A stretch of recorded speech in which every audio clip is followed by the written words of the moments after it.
In the autumn of 1871, when Massachusetts authorities finally broke down the doors of the abandoned Divine Healing Sanctuary in Salem's outskirts, they discovered something that would haunt investigators for decades to come.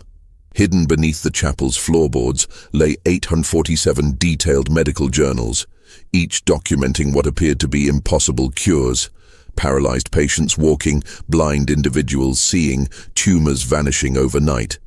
But these weren't records of miracles. They were the meticulous documentation of the most elaborate medical fraud in American history, orchestrated by three brothers who had turned divine healing into an art of calculated murder. For 37 years, the Hawthorne family had operated what thousands believed to be God's own healing sanctuary, when in reality it was a sophisticated laboratory of human experimentation that claimed over 400 lives. The state of Massachusetts sealed these records for 50 years, and church authorities have never publicly acknowledged their existence. Tonight we're going to reveal the terrifying truth about what really happened behind the sacred walls of the Divine Healing Sanctuary. Before we continue with the story of the Hawthorne Brothers and their unholy sanctuary, I need to ask you something. This channel isn't for everyone, only for the bravest souls who dare to uncover the darkest secrets hidden in our history. If you're one of those rare individuals who can handle the truth, no matter how disturbing, hit that subscribe button and ring the notification bell. Also, I'm curious, from which state are you listening to this story? Drop a comment below and tell me where you're from. Your courage to seek these buried truths sets you apart from the crowd. Now let's step back into the shadows of 1834 Massachusetts, where our tale of deception and death truly begins. The year was 1834, and Salem, Massachusetts still carried the weight of its infamous past. 42 years had passed since the witch trials, but the town remained deeply divided between old Puritan families and newer Protestant denominations seeking to establish their spiritual authority. The Second Great Awakening had swept through New England like wildfire, bringing with it a fervent belief in divine intervention and miraculous healing that challenged traditional Calvinist doctrine. Into this atmosphere of religious tension and spiritual hunger arrived three brothers who would forever change the meaning of sacred healing in America. Dr. Cornelius Hawthorne, 38 years old, had studied medicine at Harvard before spending 5 years in Europe, where he'd observed the growing trend of medical tourism and faith healing. His younger brother, Reverend Obadiah Hawthorne, 35, possessed a commanding presence and a voice that could move congregations to tears with its passionate sermons about God's healing power. The youngest, Ezekiel Hawthorne, 32, had trained as an apothecary in Boston and possessed an almost supernatural knowledge of herbs, minerals, and chemical compounds that few in New England could match.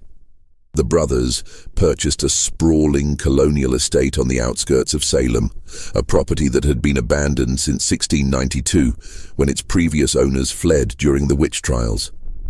The three-story wooden structure sat on 12 acres of land, surrounded by dense pine forests that provided perfect isolation from prying eyes.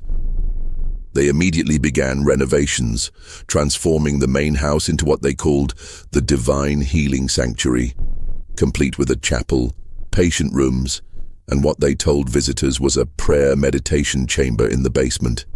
What the brothers didn't advertise was the sophisticated laboratory they constructed beneath the chapel, accessible only through a hidden entrance behind the altar. Here, Ezekiel established what would become the most advanced chemical operation in Massachusetts, complete with glass distillation equipment imported from Germany, hundreds of ceramic vessels containing powders and liquids, and detailed anatomical charts that mapped the human nervous system with frightening precision. The Hawthorne brothers understood something that other faith healers of their era missed entirely: the power of specificity. While traveling preachers claimed general healing powers, the Hawthornes specialized in what they called miraculous cures for the incurable. They targeted 3 specific conditions that medical science of the 1830s couldn't treat: sudden onset paralysis, mysterious blindness, and rapidly growing tumors. Each condition, they claimed, could be reversed through intensive prayer and divine intervention, but only at their sanctuary, and only for those with sufficient faith and financial means. The brothers crafted their reputation methodically. Cornelius used his medical credentials to establish relationships with physicians throughout New England, positioning himself as a doctor who wasn't afraid to acknowledge the limits of science when faced with God's greater power. Obadiah traveled to churches across Massachusetts, delivering sermons about the intersection of faith and healing that left congregations spellbound. Ezekiel, meanwhile, worked quietly in the shadows, developing what he called his divine compounds, substances that could create the very conditions his brothers claimed to cure. By the spring of 1835, the Divine Healing Sanctuary had welcomed its first patients, and word of the Hawthorne Brothers' extraordinary abilities began to spread throughout New England. What none of their patients realized was that they were entering the most sophisticated medical fraud in American history, one that would prey on human desperation and faith for over 3 decades. The brothers had learned a crucial lesson from observing other fraudulent healers: the importance of documentation. Every patient who entered their sanctuary was photographed before and after treatment, their conditions meticulously recorded in leather-bound journals that Cornelius maintained with scientific precision. These records, they claimed, were proof of God's work through their ministry. In reality, they were the detailed documentation of a criminal enterprise that would eventually claim hundreds of lives. The Hawthorne Brothers' operation began with what they called divine selection. Cornelius would travel to medical conferences and physicians' offices throughout New England, carefully studying patient records and identifying individuals whose conditions were deteriorating beyond medical help. He maintained detailed correspondence with doctors, positioning himself as a colleague interested in desperate cases where only divine intervention remained possible. But the brothers' true genius lay in their parallel operation: the systematic creation of patients who appeared to need miraculous healing. Ezekiel had spent years developing what he called his reversible affliction compounds, chemical preparations that could induce specific symptoms that perfectly mimicked serious medical conditions. His masterpiece was a powder derived from a rare South American plant that, when administered in precise doses, could cause temporary paralysis that lasted anywhere from 2 weeks to 3 months, depending on the concentration. The brothers' method was diabolically simple. They would identify healthy individuals from wealthy families, often targeting those traveling alone or visiting Salem for business. Through carefully orchestrated chance encounters, they would invite these individuals to tour their sanctuary, where Ezekiel would serve them tea laced with his compounds. Within days, the victims would begin experiencing symptoms: gradual loss of feeling in their limbs, mysterious vision problems, or the appearance of what seemed like rapidly growing tumors, actually wax formations injected under the skin while the victims were unconscious. When these manufactured patients began showing symptoms, the brothers would discover their conditions during routine conversations, expressing deep concern and offering the services of their sanctuary. The victims, terrified by their sudden afflictions and desperate for help, would readily agree to treatment. The brothers would then document their conditions extensively, creating before and after photographs that would serve as proof of their miraculous healing abilities. The healing process was theatrical and convincing.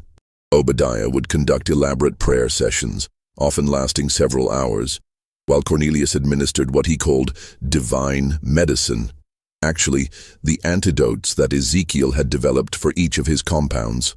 The paralysis would fade, vision would return, and the wax tumors would be skillfully removed during nighttime divine surgery performed while patients were sedated.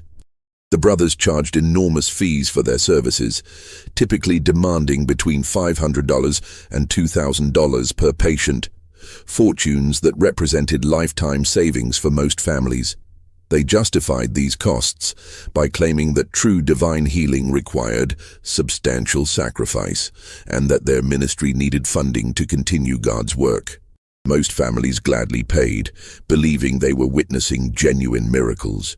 Word of the Hawthorne Brothers' success spread throughout New England and beyond.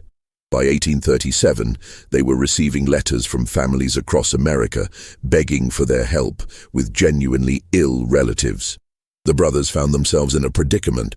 They had built their reputation on a 100% success rate, but now they were being asked to treat patients with real, incurable conditions. Their solution was as cold-blooded as it was logical. When patients arrived with genuine medical conditions, actual paralysis from strokes, real tumors, or hereditary blindness, the brothers would conduct their usual elaborate ceremonies. But instead of administering healing compounds, Ezekiel would prepare what he called divine transition medicine, carefully calculated doses of morphine and other substances that would cause patients to die peacefully in their sleep. The brothers would then explain to grieving families that their loved ones had been called home by God, just as the healing was about to take place. They would offer elaborate theological explanations about divine timing and the mysteries of God's plan. While privately documenting these deaths in separate journals, they kept locked away in their basement laboratory. This dual operation, manufacturing miracles for healthy patients while quietly eliminating genuinely sick ones, allowed the brothers to maintain their reputation for supernatural healing while generating enormous profits. They understood that in an age where medical knowledge was limited and faith was strong, families would rather believe in a divine mystery than question what seemed like miraculous healing.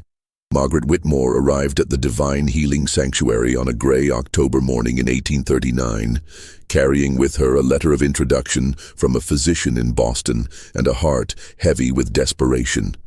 Her 22-year-old daughter, Sarah, had begun experiencing strange symptoms 3 weeks earlier. Sudden dizzy spells, gradual loss of vision in her left eye, and a growing weakness in her hands that made simple tasks impossible. Margaret had spent her late husband's entire legacy seeking treatment for Sarah in Boston, New York, and Philadelphia, but no physician could explain her daughter's condition. When Dr. Cornelius Hawthorne contacted her through their family physician, claiming he had successfully treated identical cases through divine intervention, Margaret saw it as an answer to her prayers. The Hawthorne brothers welcomed Margaret and Sarah with the warmth and authority that had made their reputation. Cornelius examined Sarah with practiced professionalism, asking detailed questions about her symptoms while taking careful notes. Obadiah prayed over the young woman with passionate intensity, declaring that he could sense divine healing energy surrounding her case. Ezekiel, meanwhile, prepared what he called preparatory medicine to help Sarah's body ready itself for healing. What Margaret didn't know was that Sarah's symptoms perfectly matched the effects of one of Ezekiel's compounds, a substance he had administered to her during a carefully orchestrated meeting at a Boston coffeehouse 2 months earlier. Sarah was not genuinely ill. She was one of the brothers' manufactured patients, selected because her family's wealth made them ideal targets for their expensive healing services. Margaret agreed to pay the brothers' fee of $200 and arranged for Sarah to stay at the sanctuary for intensive treatment.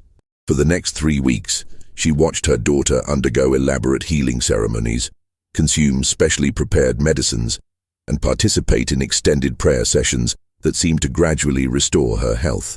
Sarah's vision began returning, her strength improved, and the dizzy spells became less frequent. On November 15, 1839, Sarah experienced what appeared to be a complete recovery. Her vision was fully restored, her hands were steady, and she felt stronger than she had in months. Margaret wept with joy, praising God for the miracle she had witnessed. The brothers photographed Sarah before and after her treatment, adding her case to their growing collection of documented healings. But Margaret's gratitude turned to suspicion when she discovered something that would haunt her for the rest of her life. While packing Sarah's belongings for their departure, she accidentally knocked over a small wooden box in Sarah's room.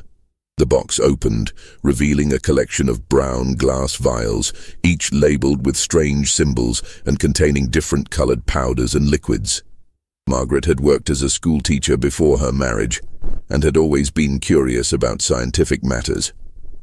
She carefully copied the symbols from the vials onto a piece of paper, planning to ask a pharmacist about them when she returned to Boston. But when she showed the symbols to Mr. Henley, the apothecary who had supplied medicines to her family for years, his face went pale. "Mrs.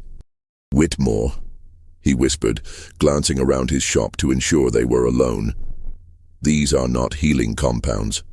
This symbol here indicates belladonna extract, a poison that causes vision problems and weakness. This one is wolfsbane, which creates paralysis. And this," he pointed to a symbol that looked like a twisted tree. "This is something I've never seen before, but the notation suggests it's an antidote compound." Margaret felt the world shift beneath her feet.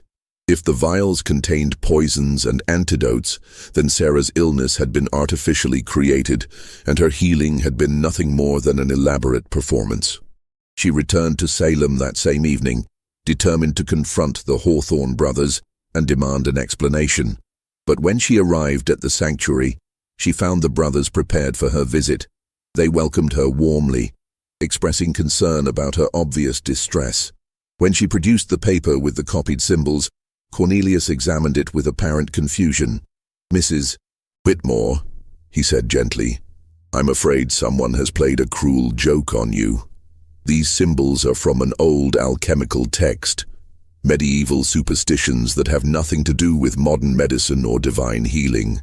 Perhaps someone placed those vials in Sarah's room to test your faith or cause doubt about the miracle you witnessed."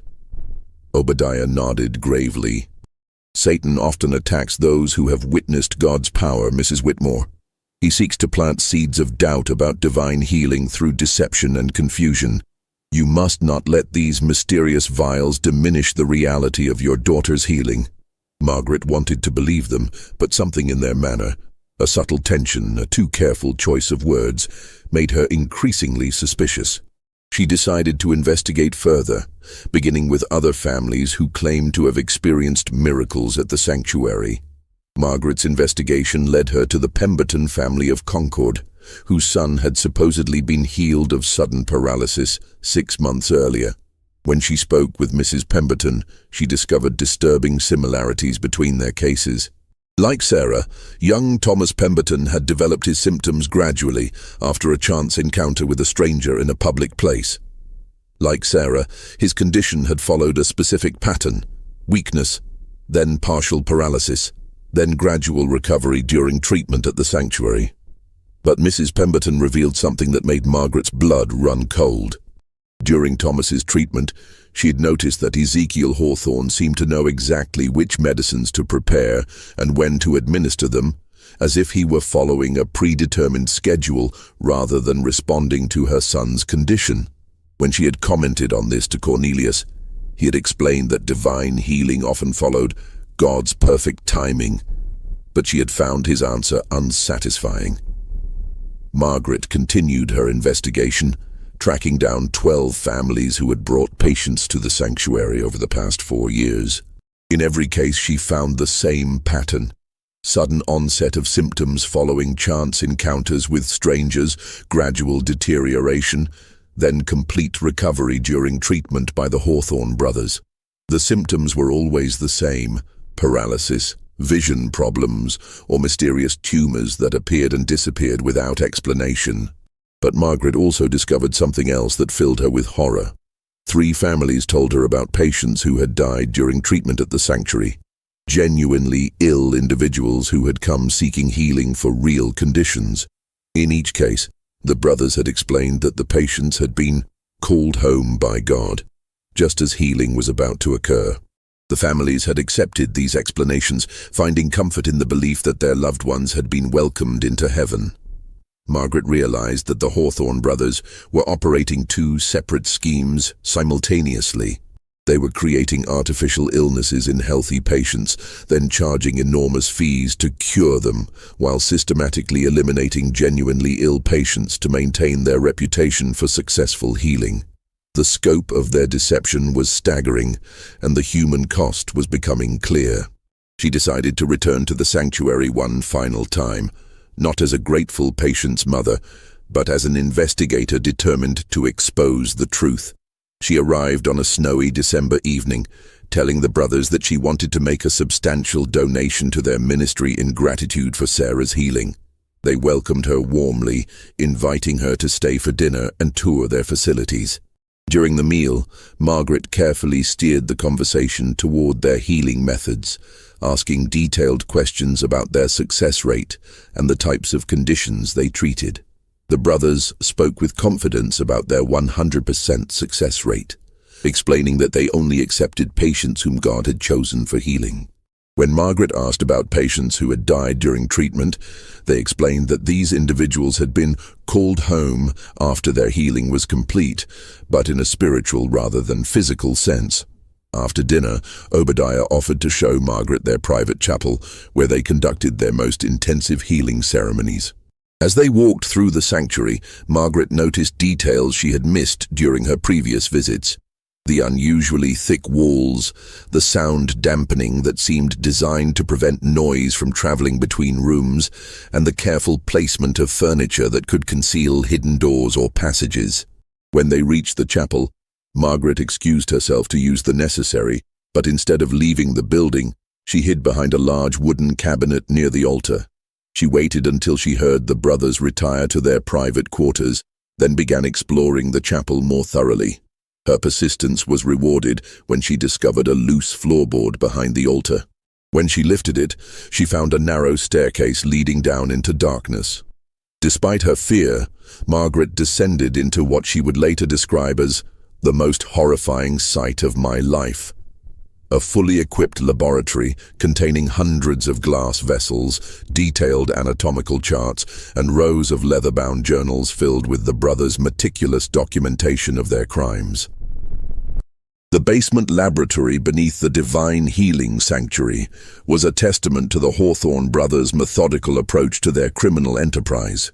Margaret found herself in a space that had been carved out of the foundation and expanded to span nearly the entire footprint of the building above. The walls were lined with sturdy wooden shelves that held hundreds of glass containers, each carefully labeled with symbols that corresponded to different compounds and their effects. Along one wall, Margaret discovered Ezekiel's chemical apparatus, a sophisticated arrangement of glass tubes, heated vessels, and distillation equipment that would have been impressive in any university laboratory. Tables were covered with scales, measuring devices, and notebooks filled with precise calculations and chemical formulas. The air carried a strange mixture of odors, sweet floral scents mixed with bitter medicinal smells that made Margaret's eyes water. But it was the documentation that truly revealed the scope of the brothers' operation. Margaret found herself looking at shelves lined with leather-bound journals, each one meticulously organized by year and patient type. The journals were divided into two distinct categories: divine healings and divine transitions. The first category contained detailed records of patients who had been artificially afflicted and then cured, while the second documented those who had been quietly eliminated. Opening one of the divine healing journals, Margaret found entries that read like scientific case studies. Each patient was assigned a number, and their treatment was documented with frightening precision. She read entries like, Patient 47, administered compound C7, paralysis inducer, at 3.2 ratio, mixed with chamomile tea. Symptoms appeared within 72 hours as predicted. Subject experienced complete lower body paralysis by day 8. Administered antidote C7 during healing ceremony day 21. Full recovery achieved within 48 hours. Payment received, $800. Photograph documentation complete. The divine transition journals were even more disturbing. These entries documented the systematic murder of genuinely ill patients, with clinical detachment that made Margaret's hands shake as she read. Patient 23, genuine paralysis from stroke. Administered compound X4, morphine derivative, during evening prayer session. Subject expired peacefully at 11:30 p.m. Family informed of divine calling. Payment received, $1,500. Body prepared for burial with standard preparation compounds to prevent detection. Margaret discovered that the brothers had been perfecting their methods for years, developing increasingly sophisticated compounds that could mimic virtually any medical condition. Ezekiel's notebooks contained detailed research on the human nervous system, circulation, and the effects of various plant and mineral compounds on different organs. He had essentially created a catalogue of artificial diseases and their corresponding cures. In one corner of the laboratory, Margaret found what appeared to be a small surgical area, complete with a table, instruments, and containers of what looked like medical supplies. She realized this was where the brothers performed their divine surgery to remove the wax tumors they had implanted in patients while they were unconscious. The precision and planning involved in their operation was staggering. Perhaps most disturbing was Margaret's discovery of a detailed ledger that tracked the brothers' financial success. Over 5 years, they had generated over $40,000 in payments from patients, an enormous fortune that represented the combined life savings of dozens of families. The ledger also contained plans for expansion, including correspondence with potential associates in other states who were interested in establishing similar divine healing operations. Margaret spent 3 hours in the laboratory, copying as many names and details as possible from the brothers' journals. She found records of patients she had interviewed during her investigation, confirming her suspicions about the artificial nature of their illnesses. But she also found evidence of crimes that went far beyond medical fraud. The brothers had been systematically murdering patients for years, and their success had made them increasingly bold in their methods. As she prepared to leave the laboratory, Margaret heard footsteps above her in the chapel. The brothers had discovered her absence and were searching for her. She quickly replaced the journals and climbed the stairs, but as she reached the top, she found herself face to face with Cornelius Hawthorne, who was holding a lantern and wearing an expression of cold fury. "Mrs. Whitmore," he said quietly, "I'm afraid you've seen things that were not meant for your eyes."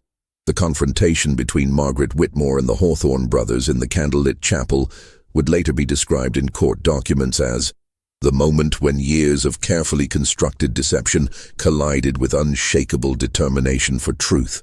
Cornelius stood blocking the hidden entrance to the laboratory, his medical bag in one hand and a lantern in the other, while Obadiah and Ezekiel emerged from the shadows near the altar.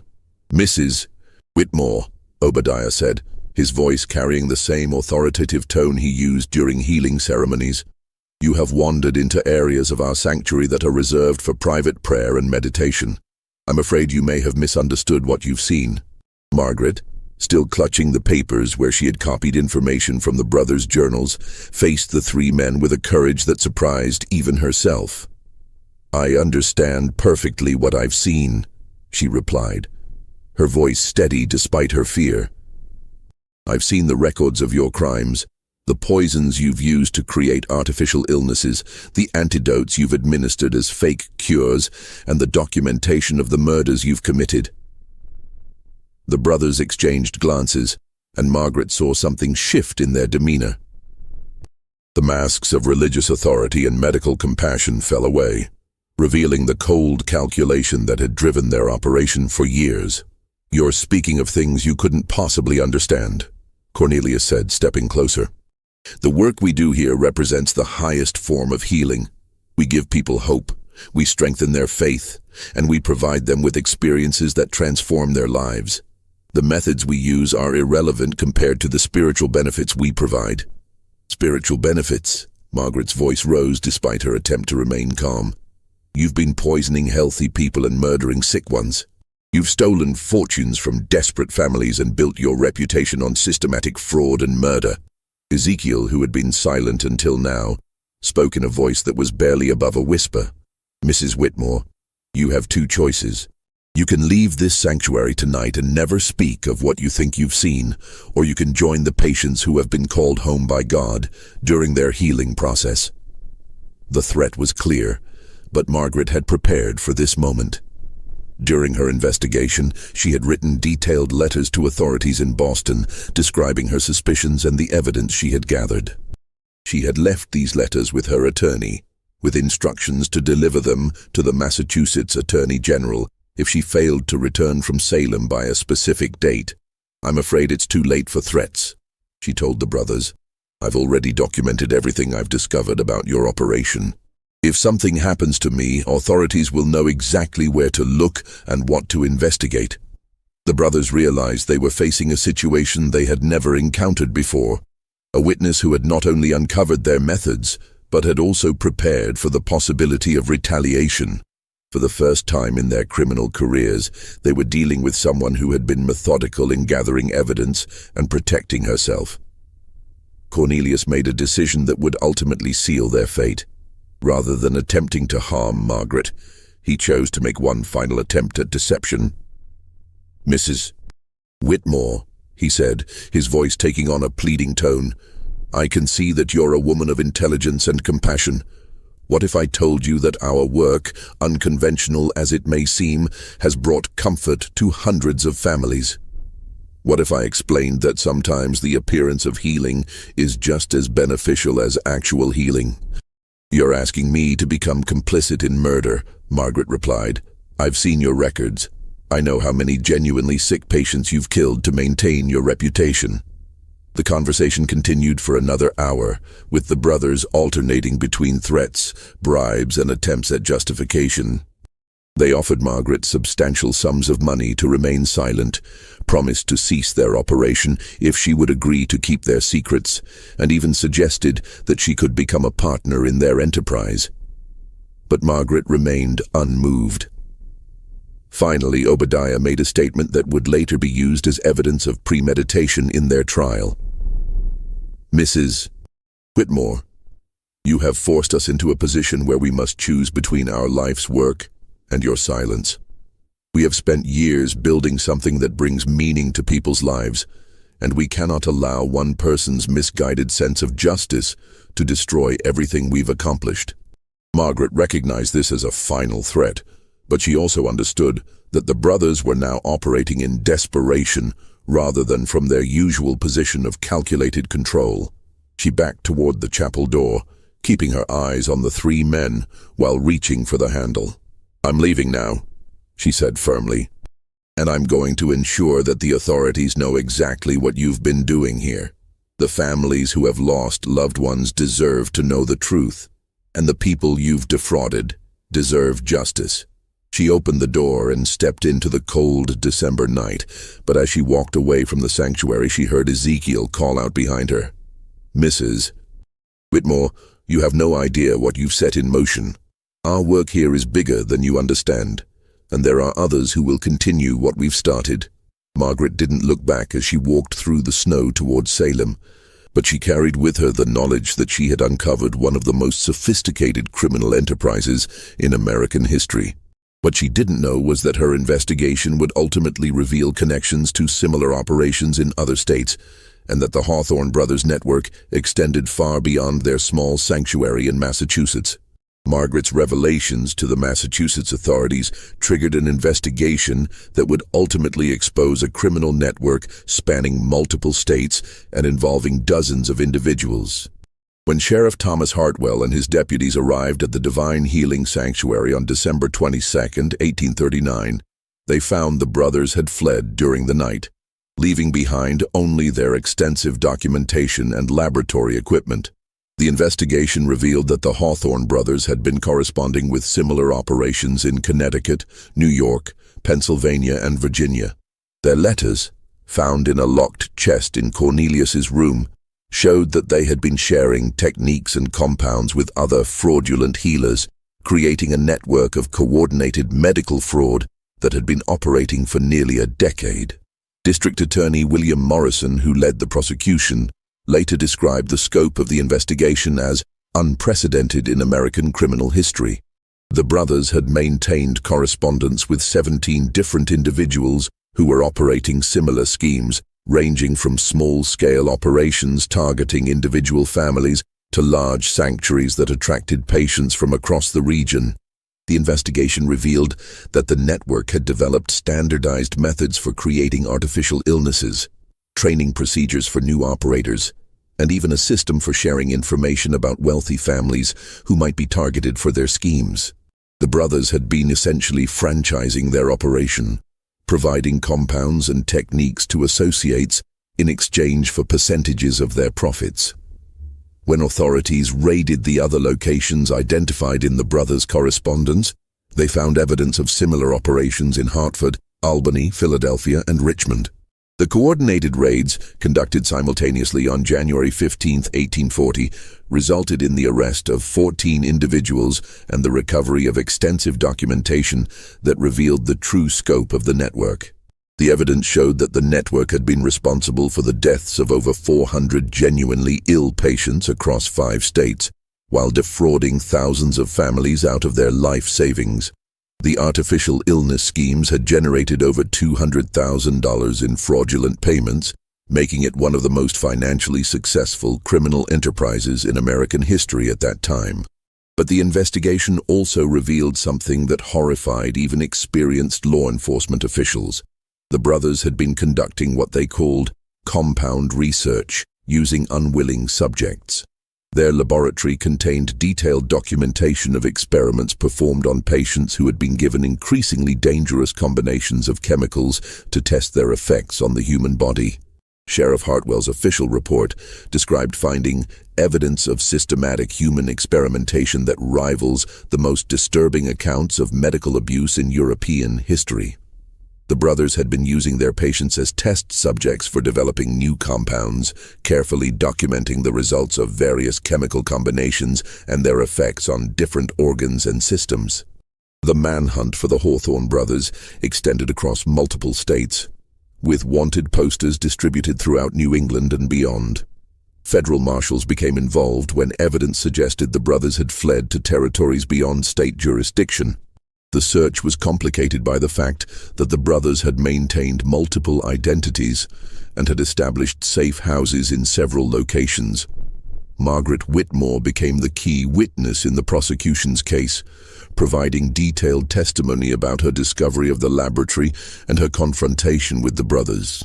Her careful documentation of the evidence she had found proved crucial in establishing the scope of their crimes and the systematic nature of their operation. The trial, when it finally began in September 1840, attracted national attention.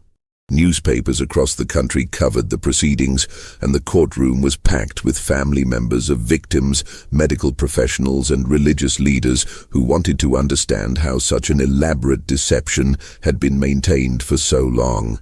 The prosecution presented evidence that painted a picture of calculated cruelty and systematic exploitation of human desperation.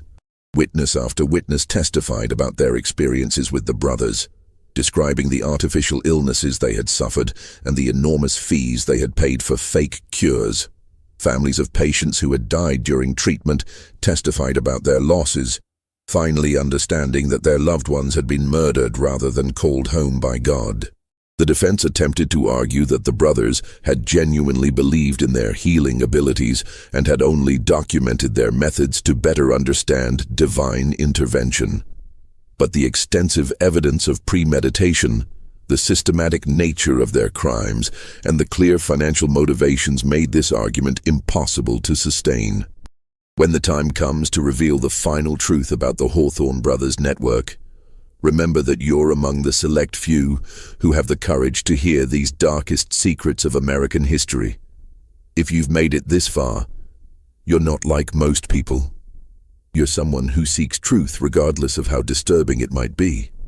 Hit that like button if this investigation is sending chills down your spine, and don't forget to subscribe for more hidden stories that few channels dare to tell.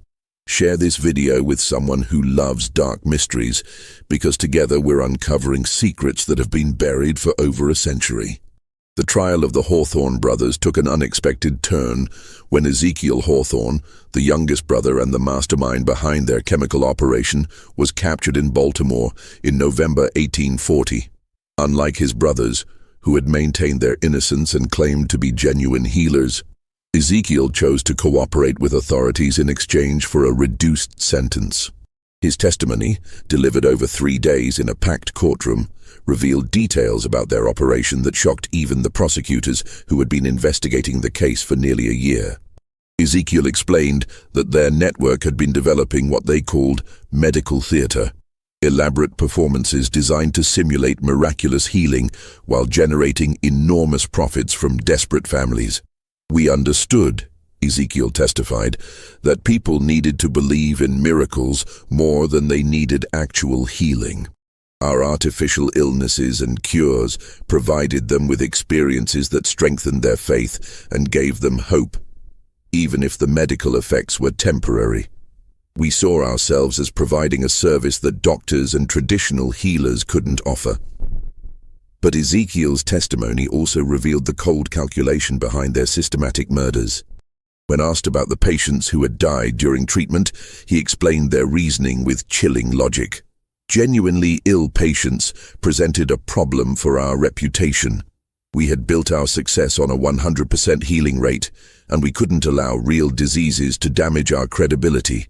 The transition medicine we provided ensured that these patients died peacefully, and their families found comfort in believing they had been called home by God. The prosecution then presented evidence that would forever change how the case was understood. Hidden in Ezekiel's Baltimore laboratory, authorities had discovered a series of journals that documented what he called advanced research, experiments conducted on patients without their knowledge or consent. These experiments had been designed to test the effects of various compounds on the human body, with results that would later be used to develop more sophisticated artificial illnesses. The journals revealed that the brothers had been using patients as test subjects for chemical combinations that could create virtually any symptom imaginable. They had developed compounds that could cause temporary blindness, paralysis, skin conditions, respiratory problems, and even mental confusion. Each compound had been tested on multiple patients, with the results carefully documented for future use. But the most disturbing revelation came when Ezekiel described their long-term goals. The brothers had been working toward what they called medical legitimacy. They planned to eventually transition from fraudulent healing to becoming recognized medical researchers. They intended to use their accumulated wealth and documented research to establish a legitimate medical institution where they could continue their human experiments under the guise of scientific advancement. We believed, Ezekiel testified, that our research would eventually contribute to genuine medical breakthroughs. The compounds we developed and the systematic documentation of their effects represented valuable scientific knowledge that would benefit humanity. The methods we used were necessary to advance medical understanding in ways that traditional research could never achieve. The prosecution's final witness was Dr. Henry Patterson, a physician from Harvard Medical School who had been asked to review the brothers' research documents. His testimony provided the scientific context that helped the jury understand the true nature of their crimes. What the Hawthorne brothers created, Dr. Patterson explained, was not medical research but systematic human experimentation conducted without consent and designed primarily for financial gain. Their compounds were not treatments but weapons used to create artificial suffering for profit. Their documentation, while scientifically detailed, represents evidence of calculated cruelty rather than medical advancement. The jury deliberated for only 6 hours before returning guilty verdicts on all charges. The brothers were sentenced to death for murder, with the judge declaring that their crimes represented an assault on the very foundations of trust between healers and patients and a perversion of religious faith that demands the ultimate punishment. But even as justice seemed assured, the full scope of the Hawthorne network continued to unfold. Ezekiel's cooperation led authorities to a hidden warehouse in Boston, where the brothers had stored their accumulated wealth and research materials. The warehouse contained over $60,000 in cash and gold, hundreds of chemical compounds, and what prosecutors described as the most comprehensive collection of human experimentation data in American history. Among the materials was a leather-bound ledger that Ezekiel called his master research journal. This document contained detailed plans for expanding their operation nationwide, with specific targets in major cities and correspondence with potential associates as far west as St. Louis and as far south as New Orleans. The brothers had envisioned creating a network of fraudulent healing sanctuaries that would span the entire country. The ledger also revealed that they had been developing what they called advanced compounds, chemical preparations that could create symptoms indistinguishable from serious diseases like consumption, heart conditions, and even certain forms of madness. They had planned to expand beyond their traditional targets of paralysis, blindness, and tumors to encompass virtually every major medical condition known to 19th century medicine. Perhaps most chilling was the discovery of what Ezekiel called his elimination protocols, detailed procedures for killing patients in ways that would appear natural and could be attributed to their existing conditions. The brothers had developed methods for inducing heart failure, respiratory collapse, and even strokes that would leave no trace of foul play during the limited autopsies performed in that era. The execution of Cornelius and Obadiah Hawthorne on March 15, 1841, marked the end of their criminal careers, but not the end of their influence on American medical fraud. Ezekiel, whose cooperation had secured him a life sentence rather than execution, continued to provide information to authorities about similar operations across the country for several years after his brothers' deaths. His revelations led to the discovery of fraudulent healing operations in 12 additional states, resulting in over 50 arrests and the recovery of evidence documenting crimes that spanned nearly 2 decades. The Hawthorne Network, as investigators came to call it, had been far more extensive than anyone had initially realized. The investigation revealed that the brothers had been training associates in their methods since 1836, providing detailed instruction manuals and starter supplies of compounds to individuals who wanted to establish their own fraudulent healing operations.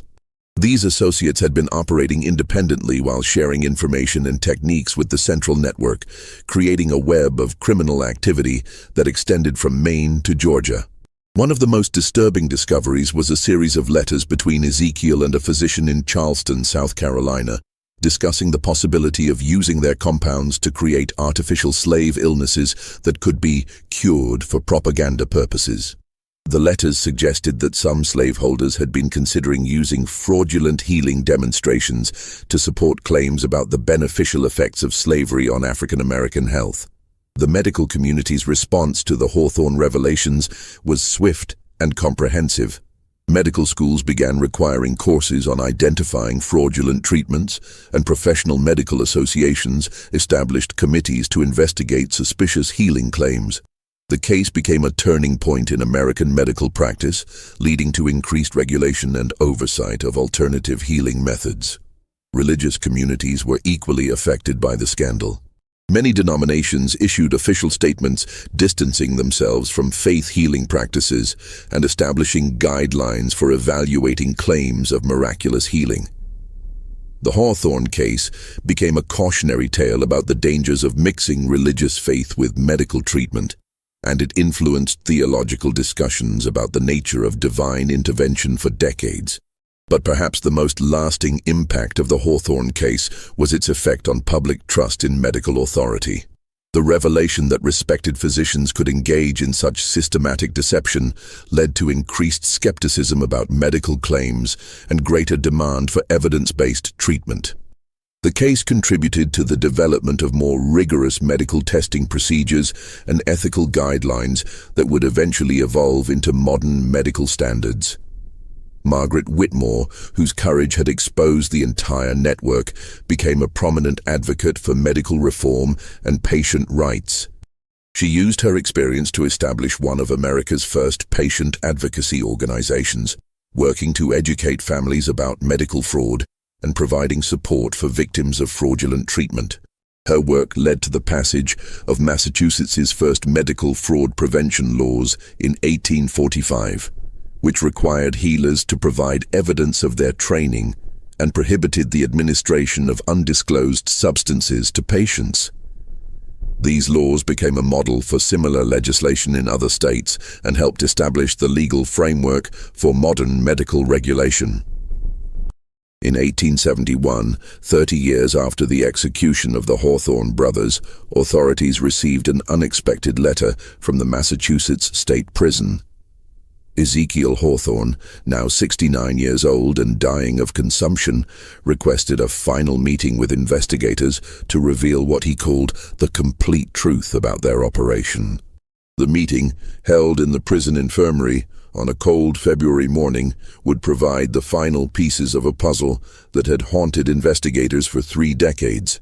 Ezekiel, his voice weakened by illness, but his mind still sharp, began with an admission that stunned even experienced investigators. "Everything you discovered about our operation," he whispered, "was only the surface of what we accomplished. The artificial illnesses, the murders, the financial fraud, these were simply the visible aspects of a much larger experiment in human behavior and social control." Ezekiel revealed that the brothers had been conducting what they called faith manipulation research, systematic studies of how religious belief could be exploited to control human behavior. Their healing ceremonies had been designed not just to generate profits, but to gather data about the psychological mechanisms that governed faith, hope, and desperation. "We documented everything," Ezekiel explained. "Every patient's reactions, every family's responses, every community's interpretation of our work. We were creating a comprehensive understanding of how human beings respond to the promise of miraculous intervention." Our journals contained far more than medical data. They were detailed psychological profiles of human vulnerability. The implications of this revelation were staggering. The brothers had essentially been conducting one of the first systematic studies of psychological manipulation in American history, using their patients as unwitting subjects in experiments designed to understand the limits of human gullibility and the power of false hope. Ezekiel also revealed that their network had been sharing this psychological data with associates who were using it for purposes beyond medical fraud. Some associates had been politicians interested in understanding how to manipulate public opinion, while others had been businessmen seeking to develop more effective advertising and sales techniques. "We proved," Ezekiel said, his voice barely audible, "that human beings will believe almost anything if it's presented with sufficient authority and wrapped in the promise of miraculous intervention. Our research showed that people's need to believe in the impossible is so strong that they will ignore obvious evidence of deception if maintaining their faith provides emotional comfort." But Ezekiel's final revelation was perhaps the most disturbing of all. In a metal box hidden beneath his cell's floorboards, he had preserved a single journal that contained what he called his ultimate research, detailed plans for using their psychological manipulation techniques on a massive scale. The journal outlined strategies for creating artificial crises that could be resolved through fraudulent interventions, methods for identifying and exploiting community vulnerabilities, and techniques for maintaining long-term deception through careful management of evidence and witnesses. It was, investigators realized, a comprehensive manual for large-scale social manipulation disguised as scientific research. "Our work at the Sanctuary," Ezekiel concluded, "was never really about healing or even about money. It was about proving that human society is built on foundations that can be systematically undermined by those who understand the mechanisms of faith and fear. We demonstrated that even the most sacred trusts, between healers and patients, between religious leaders and congregations, can be exploited by individuals with sufficient knowledge and determination." Ezekiel Hawthorne died 3 days after this final confession, taking with him the complete details of psychological manipulation techniques that would not be formally studied by legitimate researchers for another century. His journal was sealed by court order and remained classified until 1971, when it was finally released to academic researchers studying the history of medical fraud. The Divine Healing Sanctuary remained abandoned for over 30 years after the arrest of the Hawthorne brothers. Local residents reported strange sounds and unexplained lights in the building, leading to rumors that the site was haunted by the spirits of the brothers' victims. In reality, these phenomena were likely caused by the chemical residues from Ezekiel's laboratory, which continued to emit vapors and create unusual reactions in the building's materials. In 1872, the building was finally demolished by order of the Salem City Council, but workers discovered something that had been missed during the original investigation. Beneath the laboratory, Ezekiel had constructed an additional chamber that contained his most sensitive research materials. This hidden room held detailed documentation of experiments that made even the known horrors of their operation pale in comparison. The final chamber contained evidence that the brothers had been testing their compounds on children, using patients' families as unwitting accomplices in experiments designed to understand how artificial illnesses affected developing minds and bodies. The documentation showed that they had created specific compounds designed to cause temporary developmental delays, behavioral changes, and learning difficulties in young patients. These final revelations were never made public, as authorities determined that the information was too disturbing to release and could cause additional trauma to surviving family members. The documents were sealed permanently, with access restricted to researchers studying the prevention of medical abuse. Today, the site of the Divine Healing Sanctuary is occupied by a small park dedicated to the memory of the brothers' victims. A simple granite monument lists the names of the 400 confirmed victims, along with an inscription that reads, "In memory of those who suffered and died, seeking healing and hope. May their tragedy serve as a warning about the dangers of false promises and the importance of questioning those who claim miraculous powers." Margaret Whitmore lived to be 87 years old, spending her final decades working to prevent medical fraud and support victims of deceptive healing practices. Her autobiography, published in 1885, became one of the first detailed accounts of medical fraud investigation and influenced the development of consumer protection laws throughout the United States. Sarah Whitmore, Margaret's daughter, whose artificial illness had first exposed the brothers' operation, became a physician herself, dedicating her career to legitimate medical research and the treatment of patients who had been victims of medical fraud. She established one of America's first clinics specifically designed to help individuals recover from the physical and psychological effects of fraudulent medical treatment. The Hawthorne case fundamentally changed American medicine, leading to the establishment of medical licensing requirements, ethical review boards, and patient protection laws that continue to govern medical practice today. The brothers' crimes demonstrated the need for systematic oversight of medical claims and helped establish the principle that extraordinary claims require extraordinary evidence. But perhaps the most important legacy of the Hawthorne case is its demonstration of the courage required to challenge respected authority figures when they abuse their positions of trust.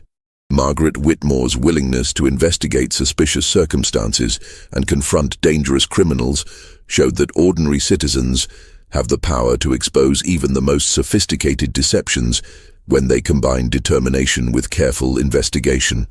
The complete story of the Hawthorne brothers' crimes serves as a reminder that evil often disguises itself as virtue, that those who prey on human vulnerability often present themselves as helpers and healers, and that the most dangerous deceptions are those that exploit our deepest needs for hope, healing, and faith. In an age when medical misinformation and fraudulent healing claims continue to exploit vulnerable populations, the Hawthorne case remains a powerful example of why skeptical inquiry and evidence-based evaluation are essential protections against those who would abuse our trust and exploit our desperation. The Hawthorne brothers built their empire of deception on the fundamental human need to believe in miraculous intervention when facing suffering and loss. Their crimes succeeded because they understood that people's desire for hope can override their capacity for skeptical thinking, and that desperation can make even intelligent individuals vulnerable to elaborate deception. But their eventual exposure and punishment also demonstrated that truth has a way of emerging even from the most carefully constructed lies, that evidence-based investigation can overcome even sophisticated deception, and that justice, though sometimes delayed, can ultimately prevail against even the most calculated evil. The story of the Divine Healing Sanctuary shows us that behind every miracle claim lies either genuine phenomena that can withstand rigorous investigation or carefully constructed deception that crumbles when exposed to determined inquiry. The Hawthorne brothers chose deception, and their choice ultimately led to their destruction and the salvation of countless potential future victims. What do you think about this terrifying tale of medical deception and systematic murder? The Hawthorne brothers' story shows us how easily trust can be exploited and how dangerous false hope can become when it's manufactured by those who profit from human desperation. Have you ever encountered situations where medical or healing claims seem too good to be true? Share your thoughts in the comments below. I'd love to hear from our community of truth seekers. If you found this investigation as chilling as I did, don't forget to subscribe and hit the notification bell so you never miss our explorations into America's darkest secrets. Remember, only by understanding these historical horrors can we protect ourselves from similar deceptions today. Until next time, keep questioning, keep investigating, and never stop seeking the truth, no matter how disturbing it might be.